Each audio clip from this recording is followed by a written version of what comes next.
Coming up, I land a plane on grass, find a crashed World War II plane, and drink rotting sheep water.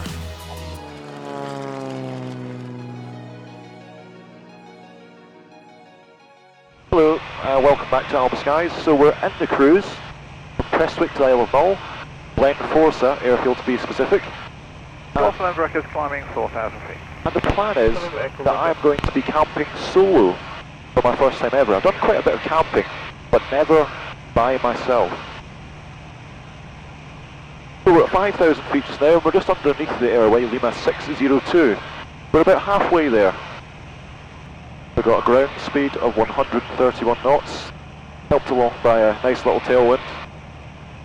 It's a very hot day, at least when back in Prestwick, so it did take a little while to climb up.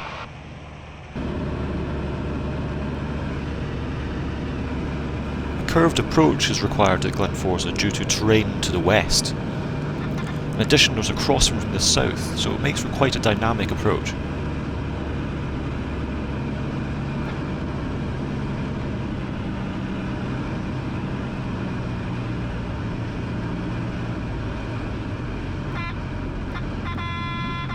Oh, ballooned a bit there.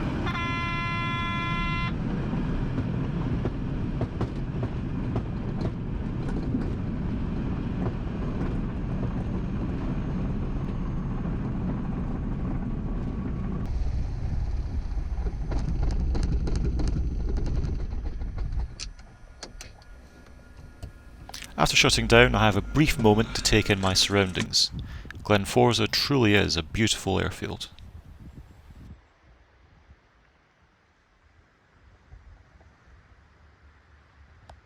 Alright, there's the aeroplane behind us, and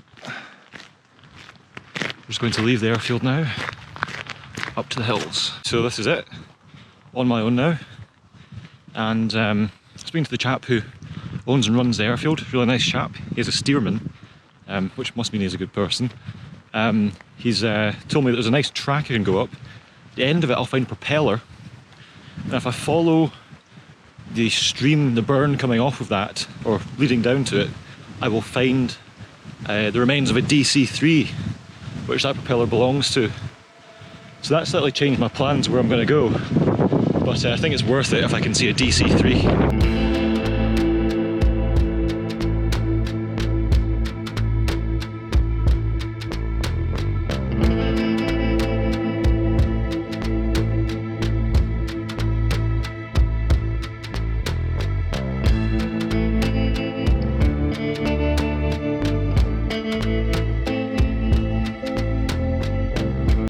Well, the rain stops and now I'm too warm, so I need to get the waterproofs off.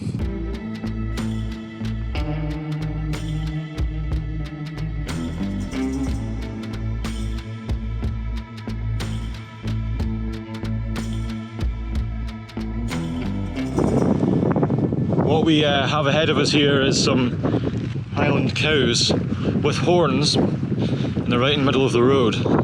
I'm hoping they move before we get close, because I really don't want to... Oh, he's walking away, thank goodness. Alright, let's just walk slowly. We don't want to startle them. Now I know they're just cows, but they've definitely got the heart rate going there, listen to it.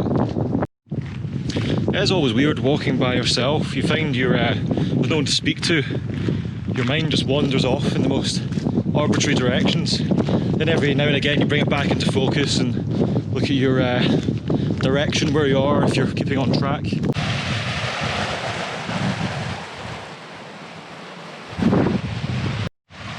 Okay, so we've got a weir to cross here, and the other side of it is the propeller from the Dakota.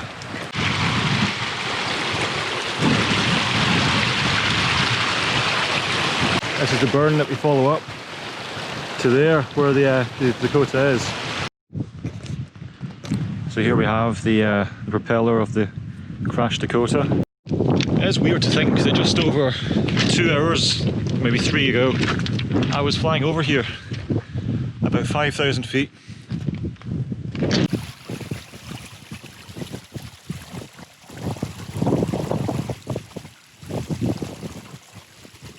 found the bothy that I was informed about. It looks quite nice in there actually, so depending on timing and stuff like that, I may use bothy later today instead of pitching a tent.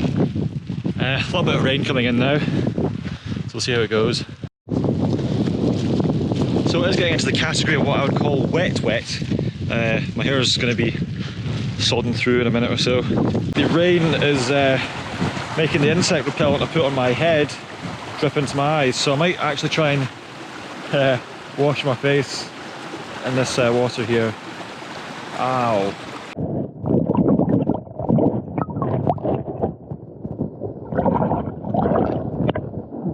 It is quite marshy and hard going. It's a bit bleak, but it's quite beautiful. Look at that.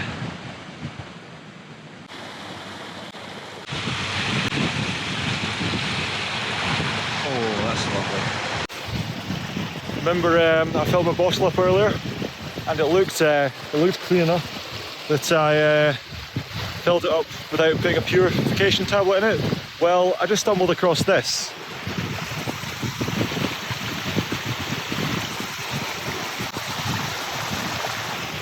Yeah, that's a decomposing sheep. Looks like it hasn't been doing it for long. Thankfully I only had a couple of sips of that water. I'm sure well, I hope there's not the sort of concentration of bacteria that would give me any problems. A couple of sips of that, so I've poured it away. Here's the first piece of the crash site I came across. Now it looks like it's some sort of structural member. I think probably from the fuselage. Aluminium, you can see, riveted. There is some parts where you can almost see the primer, the sort of yellow-green primer that was put on. I suspect this was part of the fuselage floor. And we'll probably bump into a few more bits as we continue up.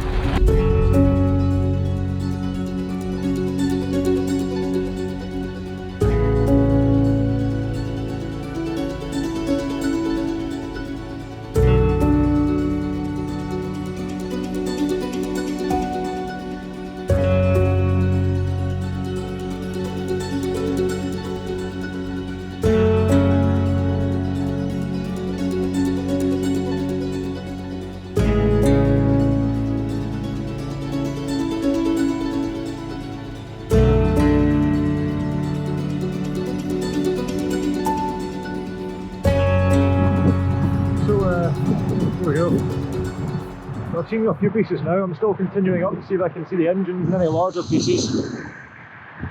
It is quite eerie walking here in the sort of mist and rain and finding these bits of an aeroplane.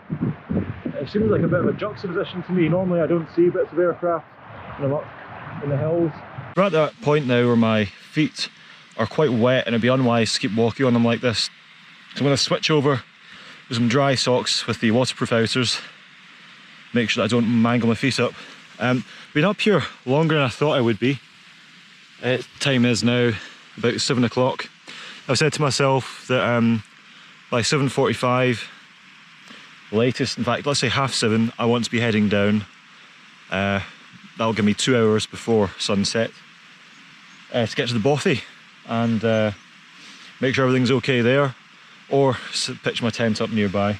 When you've had wet feet, getting dried and some dry socks on is always an instant morale boost.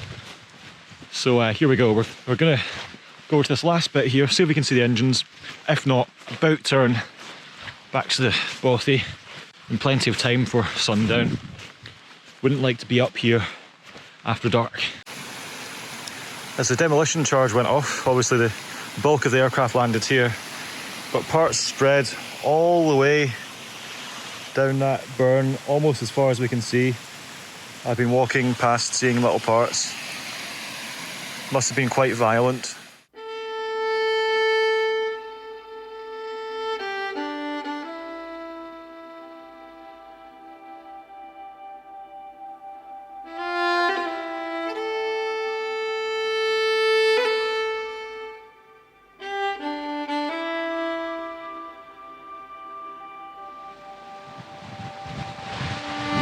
what I'll do now at the largest part of the wreckage here is I'll explain how it got here. So this is an RAF Dakota.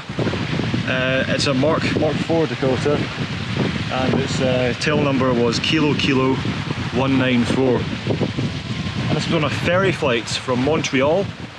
It went via Reykjavik, and it was bound for Prestwick, where my aircraft is based, as was a common route. Unfortunately, we ran into some low cloud and snow. The pilot got disoriented, and he crashed on this mountain. I think it's Ben Tully is the correct way to say it. At about 2,300 feet, which would be just above us by a bit. On board were 3 crew and 5 passengers. All were RAF officers. One got free of the wreckage and managed to raise the alarm, and quite a few people survived. Unfortunately though, people lost their lives. There was squadron leader Archibald Ernest Alderton, flying officer Frank Bishop, and flying officer Herbert Ellis. Unfortunately they lost their lives in the crash.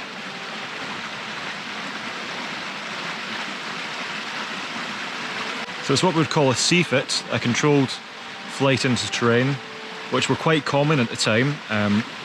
There was great pressure to get these aircraft where they needed to be, and they couldn't always wait for the ideal conditions.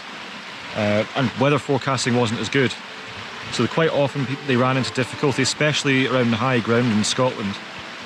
They didn't have all the safety equipment I have today. I have GPS and loads of nav aids. So all the odds are stacked in my favour. These guys flew a lot on dead reckoning.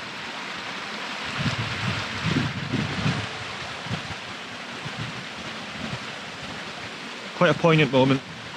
What I'm going to do now is I'm going to go and have a look at the engine. And you can see here, just a bit below the main wreckage, is one of the Pratt & Whitney Twin Wasps. Quite an impressive engine. I've actually flown under the power of 2 of these engines in the Catalina. So I think it's a 14-cylinder engine. So it's a radial engine with two rows of cylinders.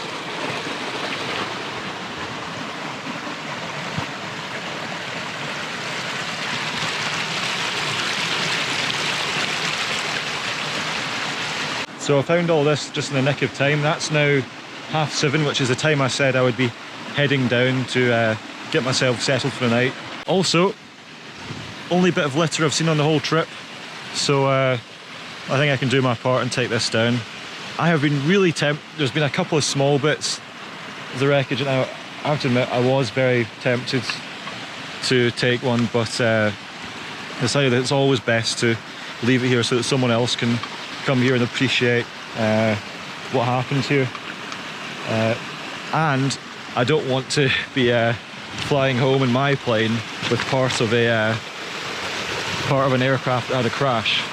Now, I'm not a very superstitious person, but there's something about that flying a part of a plane which crashed in your aircraft must be, if you're into that sort of thing, bad luck. So that was a contributing factor towards my decision not to take it. I think it is best that we leave things here so that people can see them. Right, I've got to get up that. Now the bothy is in view. So we'll just go in and see what the facilities are like, decide whether we're going to use that or pitch the tent somewhere.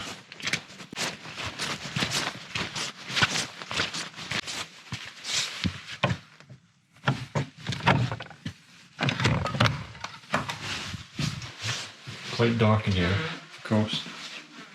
I need to look at getting some lights on. I think this is what I'm going to use. Quite a strange experience. Never been in a bothy. I really like it though. It's got a real nice community feel about it. There's kindling and stuff there. They only ask that you replace it. So if I do start a small fire tonight, I need to make sure that I've got time in the morning to go out for a wander into the trees, make sure I can pick up some dead wood I have been in the logbook, and there has been a few people here during COVID. In fact, as late as 2 days ago. So people have been using it. Of course, I did bring some wine with me, so should help the night go by. I can't have too much mind because I am due to fly tomorrow, so keep it to 1 or 2 glasses, nothing more. Didn't get a fantastic night's sleep, if I'm honest, but by no means the worst. So what I'm going to do now is get some breakfast, which I think is going to involve some spam and beans. Okay, so one last look to make sure we haven't left anything.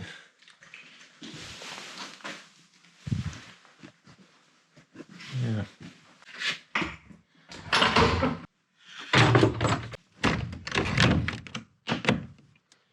So the time is 8:25, so a bit later than I thought we'd be leaving. So hopefully we make good time along the road. Okay.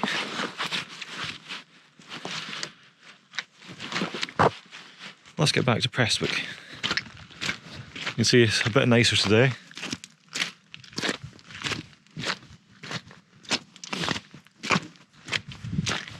So far weather looks like it should be fine for a flight back to Prestwick. Right, so this is us just about to get airborne from Glenforsa. We're just pre-flighted. The wind is coming from the west, so we're taking off towards the terrain. We need to make a good right-hand turn out and depart on a downwind leg. So let's get back to Prestwick. Clear prop!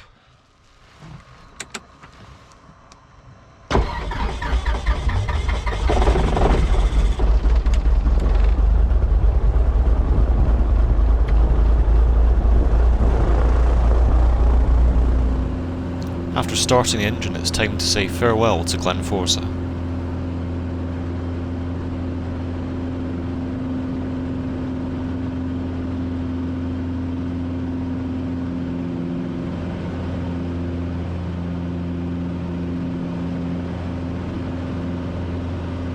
After lifting off, it's a right-hand turnout to avoid the terrain.